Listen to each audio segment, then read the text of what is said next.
I'm going to start catching up to you guys.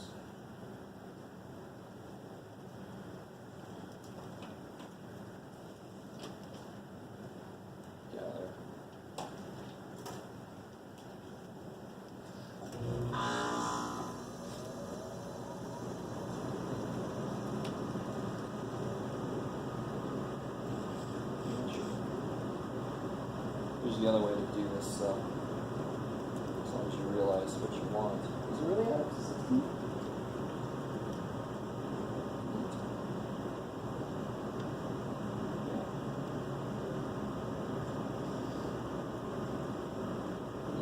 Are you guys getting that 60? Yes? No? Alright, let's see. Are you guys getting these for the next thing? So this is observed minus expected squared.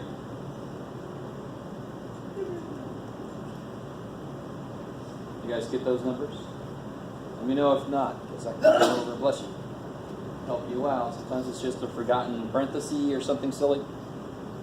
Alright. Let me know or hold your peace for a little while. Everybody cool with those? Yes, I guess? No? You guys look puzzled? I'm okay with me having made a mistake. It's possible. Let me redo it. Let's see. So I want L1 minus L2 squared. Yeah, that's what I get. Alright. And then this one would just be L3 divided by L2. That's what I get here. No, yes? Yes? You guys alright? Nathan, you alright? I'm going to call you out because I can see you right there. No, it's all good. It's all good? I got different stuff. Oh shit. Alright. But I think I just didn't use a rounded number for L2. Neither did I. It just doesn't show the whole thing. Okay. Yeah. There it is, see? Wow!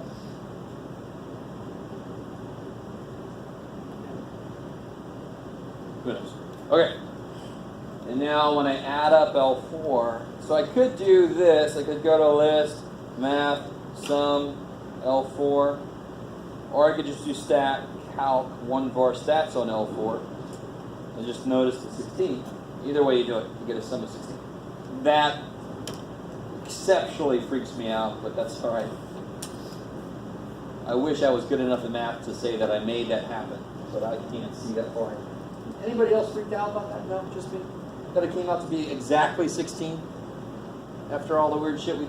Okay, thank you. Okay, a few of you guys are like, just nod your head so we'll keep going. What did you guys get for the critical score that you have to... How far away are we supposed to get?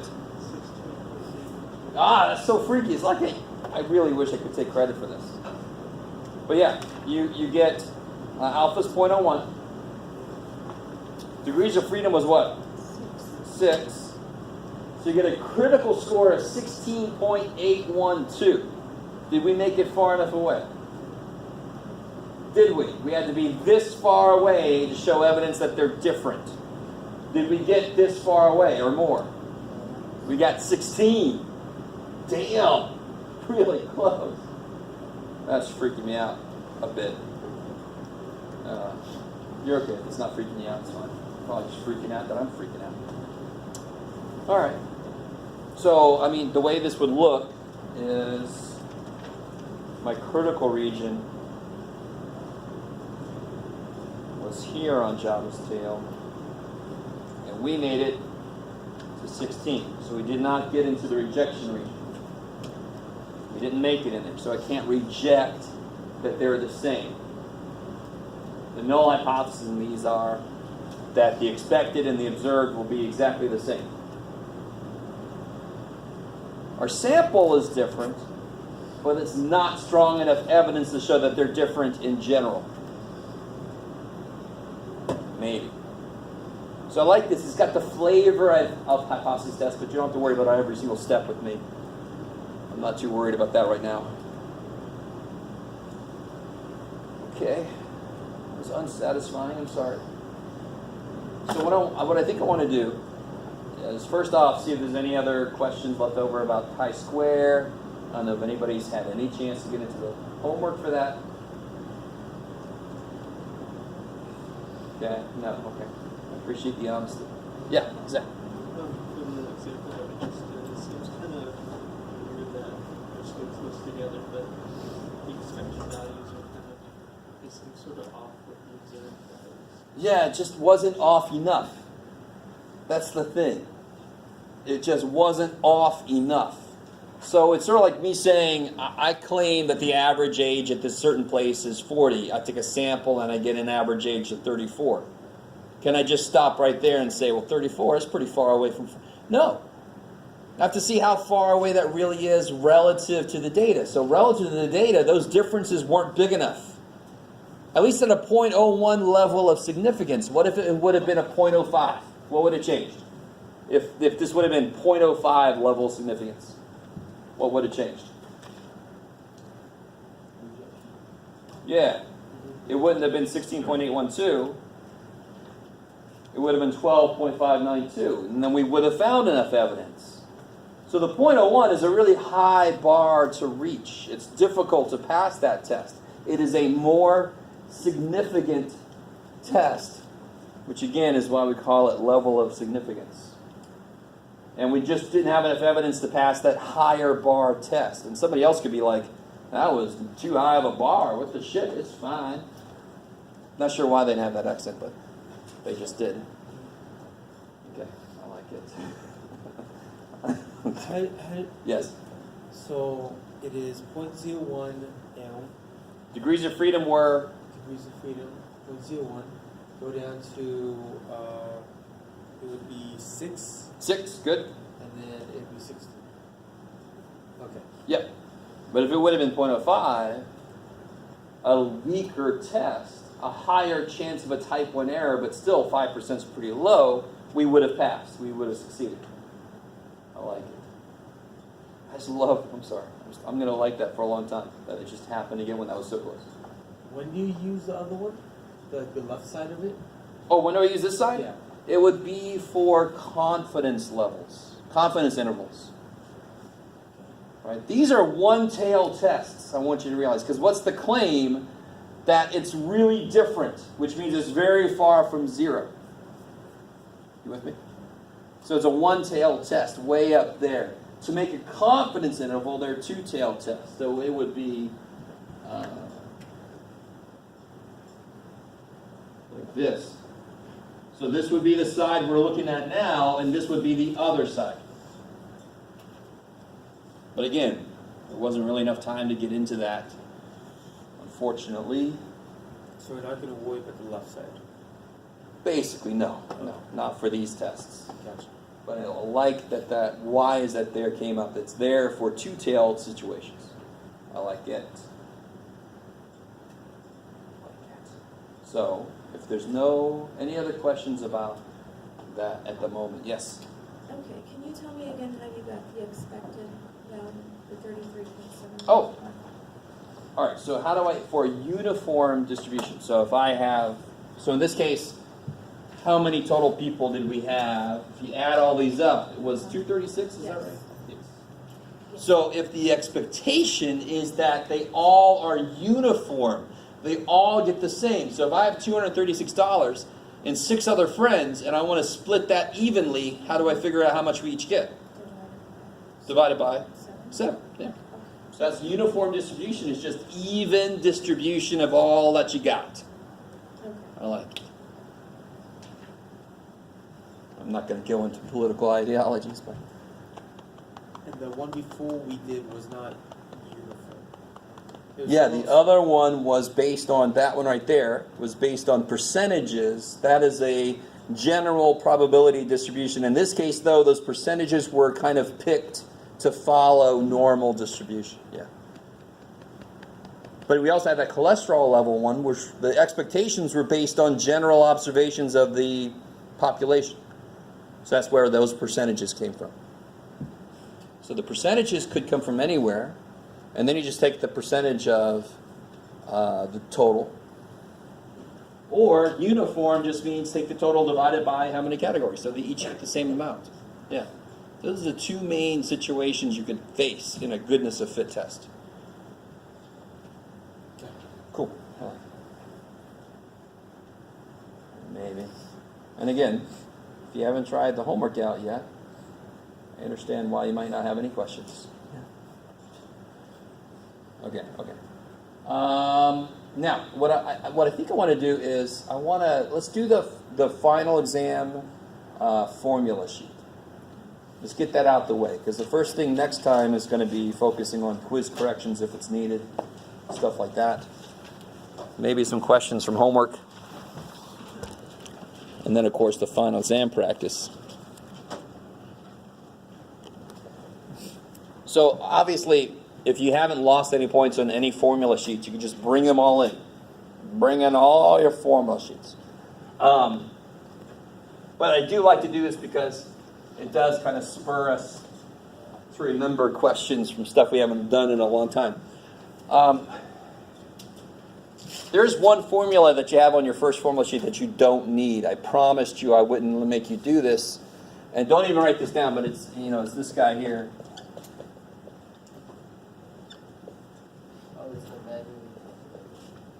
Yeah, and then S with the n minus 1. So I told you I wasn't going to make you do that table after that first test, so I wouldn't even write that down if I were you. Right? So, let's see. We can be a little smarter in how we organize this now. So, the stuff from Chapter 2, again, if you really want to, I don't know why you would. Well, there's good old first formula we saw. Right? And then same thing for X bar. They're just population and sample. Don't put the word population and sample. Right? Then you lose points. It's silly. I like it.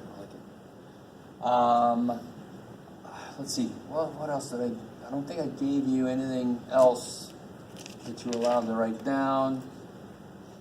See, then z-score showed up at the end of Chapter 2, but why put that already? I'm going to put that later. Then we get into probabilities.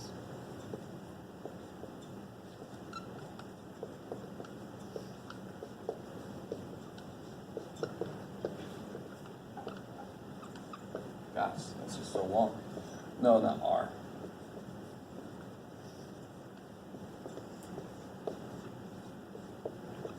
Let's do it this way. All right, does this all sound familiar?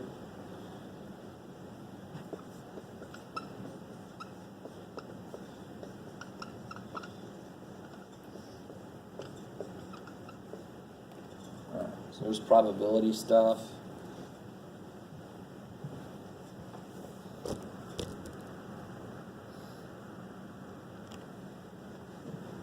Come here. Let's see. That's Chapter 3. Then we get into generalized probability distributions. That's the X, P of X stuff.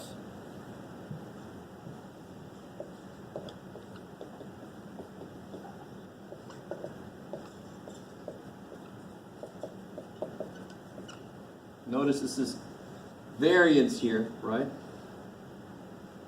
If you want to, you can write underneath that square root. We can square the poor mean dude.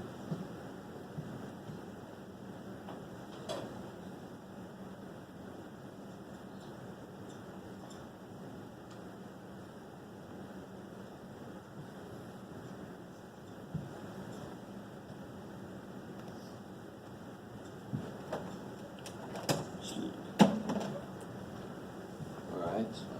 And then we got into binomial stuff.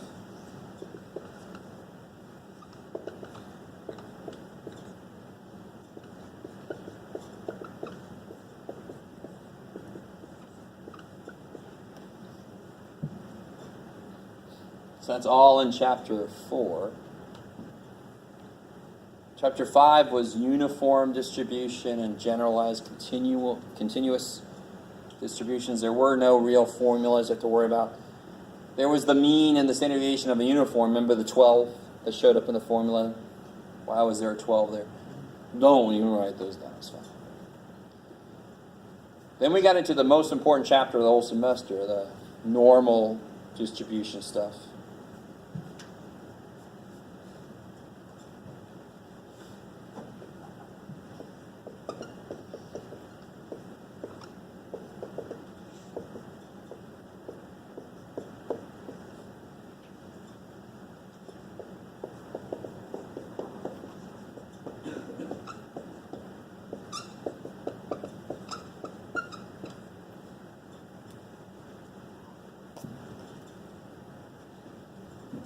All right.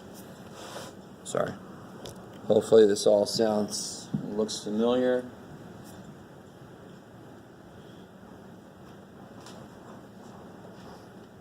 Oh, okay, good idea. The glasses aren't my prescription. I got you. I understand. There's plenty of seats up this way. I don't stink that bad. So let's see. And of course these are from what? What idea? Anybody know? 3 letters. A, B, C. No. Chicken, lettuce, and tomato.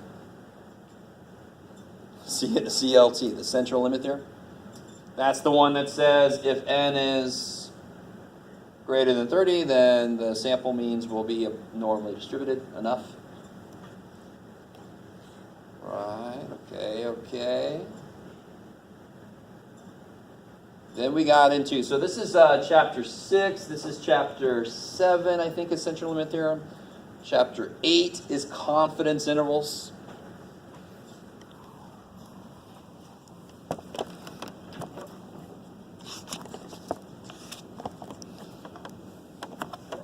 You might be like, damn, we did a lot of shit. Yeah, we did. So, we got this guy. And we invented the idea of the T-scores. Or we didn't, somebody else did. And they got to drink Guinness while they were doing it.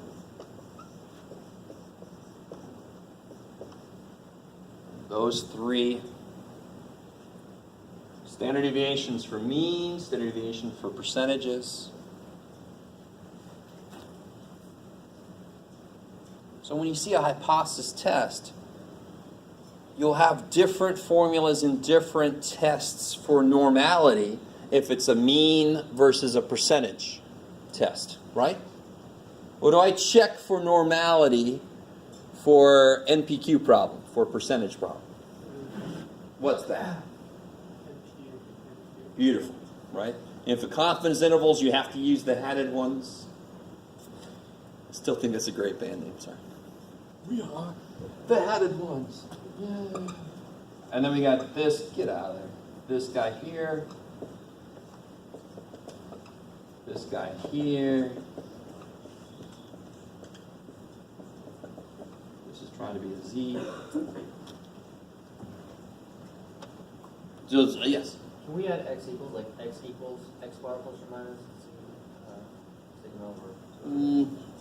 2 things are wrong with that. 1, it's not really a formula, it's an idea. And 2, it's not x equals that, it's mu is approximated by that. But don't even write that. That's the idea of it. So conceptual stuff you can't have on your formula sheet. But I will ask you conceptual stuff on your course. I love it. Okay. Let's see, so that's chapter 8. And then we get into hypothesis tests. Good Lord. I've got to move over a little bit more. Come over here.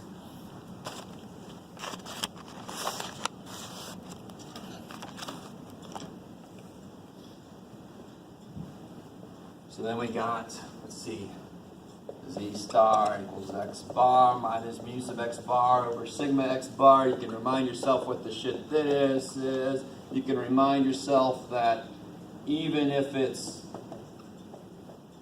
S that you know, you still have to change the S that you're given.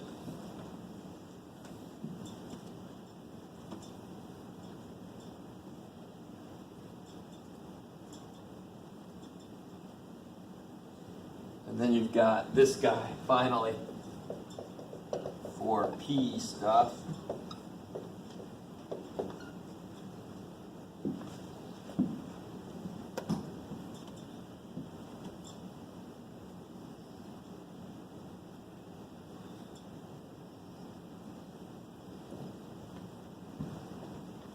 And then the last thing is cos squared.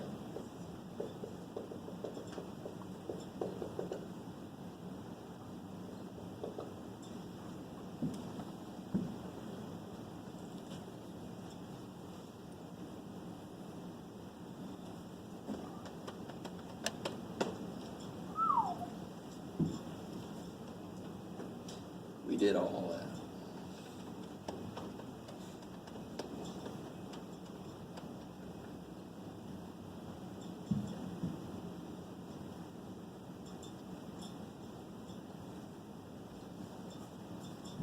So if I were you, I might kind of at least double check the formulas, because you're relying on your eyesight and my handwriting.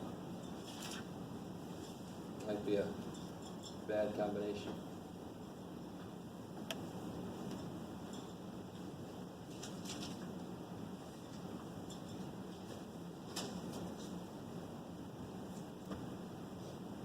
Is it 0 minus E? Observed minus expected, yeah.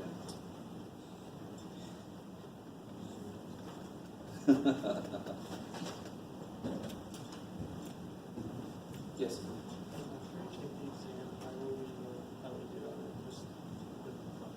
So after the final exam, you can email me. You know, you can email me immediately, and I'll just get back to you when I'm done grading, right? And let you know how you did. Or you can just wait for whenever the hell they update WebAdvisor. I normally get it in that same day, that night, because I want my little bit of summer to start immediately. So I'll normally get the grades in at night, but you never know. I don't know how long it takes. And sometimes WebAdvisor doesn't update for some reason, so you can always just email me, and I'll let you know exactly what your overall grade was. Yeah, the final exam day is the last day for any damn thing. So if you have quiz 1 and you haven't corrected it yet, you can still do that. And if you get enough right, you might get a point back or something. I mean, it's really, really late. But what the hell? It's cumulative final exam, so that's why I still offer that little bit of something. You never know. That 1 point could be the difference between a B and a B plus or something. How about like quiz 5? Yeah. But like would it just be like a point? No. Is it Depends on how many you get right.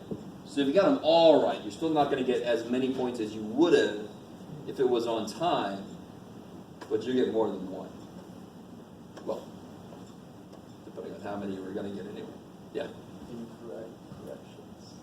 No. This is not English class. My God. There's no first draft, second draft. It's already, I don't know if you guys realize, it's already a lot of freaking work I put on myself to grade it in the first place. And then grade it again. It's like, let's keep doing that. final exam test question? No, I love the name of the finals. Final. Can I correct it? No, it's in the name. The final exam cannot be corrected. So it's the final draft. What? Final draft. No, it's the thing that passed the final draft. It's the end result. Yes. Yeah, and again, if you look at your syllabus, just to remind you guys, how much is the final worth? I think I said 20 or 25%. So by itself, it's the most heaviest weighted thing. But think about this. If the final's worth, let's just say 25%, how much of your grade is set when you go in to take it? 75%. So the final is 1/3 as powerful as what you have at the moment. That's why a final exam cannot save somebody who's so far below passing. It can't kill somebody who's got such a high A. But it can make the difference between passing and failing if you're really close. It can mean the difference between an A plus and an A if you're really close, all that kind of stuff. So it is the heaviest weighted thing. So it is very important. But at the same time, it by itself cannot determine everything. No. I am going to give you one more grade sheet after I get this quiz graded. telling you what you need on the final to pass, to make a B, and all that kind of stuff. Maybe this time I'll calculate it correctly the first time. I don't know. We'll see how I feel.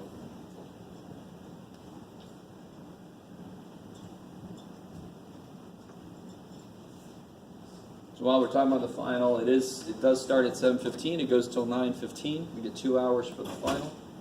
I think I have another final that same day. Don't hold me to that. I can't remember. Yes. Any questions? How many questions will it be? Yeah. Our normal test we get about 2 hours, right? So the final you get about 2 hours. So it's going to be relatively the same length as a normal test, which means I'm going to have to cut some stuff out. Exactly which stuff I'm not going to tell you. That's the whole point, right? In a perfect world, there's no grades, there's no shit. You just learn all the ideas and you're able to apply them. In a perfect world, I'd have 3 hours for final exam, like you did on the East Coast. I could put everything on there then. No. There were no grades in the perfect world. What's up? I thought you just said there were no grades in the perfect world. So no need for them. Yeah, in a perfect world. Unfortunately, we do not live in a perfect world. We live in a broken world. So I have to give grades. All right, you guys. So it's open if you want to talk about stuff, if you want to leave and just talk about stuff next time. It's up to you guys. Please, if you borrowed a calculator and you don't leave without giving me that back and getting your stuff back. You don't need a bunch of IDs. Huh? You don't need a bunch of IDs. No, I don't. I don't like carrying those around. I get pulled over and give the wrong one to a cop. I'm like, oh shit.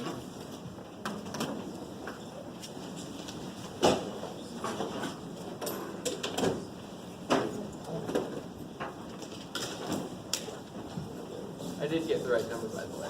Oh, good. All right. Sorry to call you out. Nah, it's all good. You're the most apparent one to me that was kind of like, what the shit? Yeah.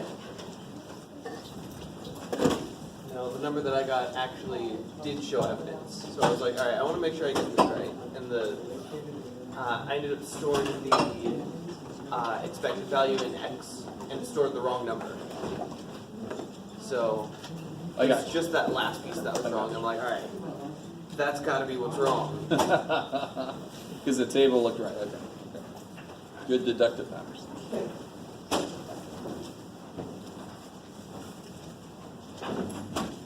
You're right.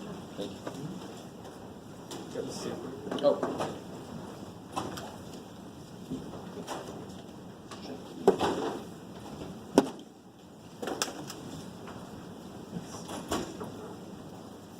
I did a second practice exam. Yes.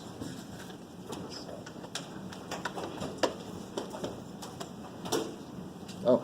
Well, that was exciting.